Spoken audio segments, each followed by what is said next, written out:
18 జాతీయ రహదారుల నిర్మాణంపై కేంద్రం ఫోకస్. తెలంగాణలో 2, ఏపీలో 1 నిర్మాణం. జగిత్యాల కరీంనగర్ హైవే, ఆర్మూరు జగిత్యాల మంచిర్యాల. ఏపీలో బద్వేల్ నెల్లూరు హైవేలపై చర్చించిన అధికారులు. పీఎం గతిశక్తిలో భాగంగా దేశవ్యాప్తంగా 18 జాతీయ రహదారుల నిర్మాణంపై కేంద్రం అయితే దృష్టి సారించింది.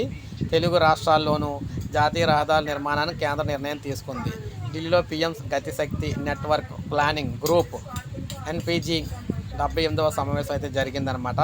ఇందులో భాగంగా 18 జాతీయ రహదారుల ప్రాజెక్టులపై చర్చించారు. ఆంధ్రప్రదేశ్, తెలంగాణ రాష్ట్రాలతో పాటుగా తమిళనాడు, కేరళ, కర్ణాటక, మధ్యప్రదేశ్, మహారాష్ట్ర, ఒడిశా, బీహార్ రాష్ట్రాల్లో ఈ ప్రాజెక్టులు అయితే ఉండనట్లయితే తెలుస్తున్నాయి. తెలంగాణలో జగిత్యాల కరీంనగర్ హైవే 4 లైన్ల నిర్మాణానికి అయితే సంబంధించి కూడా చర్చించారు. ఇది మొత్తం 58.87 కిలోమీటర్లు అయితే ఉండనుంది. అలాగే ఆర్మూరు జగిత్యాల మంచిర్యాల మీదుగా కూడా 130 కిలోమీటర్లు అయితే ఉండబోతుంది, 4 లైన్ల రహదారి. ఇక ఏపీలో మనం చూసుకుంటే బద్వేలు నెల్లూరు కారిడార్లో భాగంగా 108 కిలోమీటర్ల నిర్మాణం చేపట్టనున్నారు. అగ్రికల్చరల్ ప్రాంతీయ రవాణాకు ఉపయోగపడినట్లయితే వెల్లడిస్తున్నారన్నమాట. సో ఈ విధంగా భారీగా రహదారులు అయితే రాబోతున్నాయి ఏపీ తెలంగాణలోని. సో ఇది మనకు అప్డేట్. ఒక లైక్ చేయండి, సబ్స్క్రైబ్ చేసుకోవద్దు, మన ఛానల్ సబ్స్క్రైబ్ చేసుకొని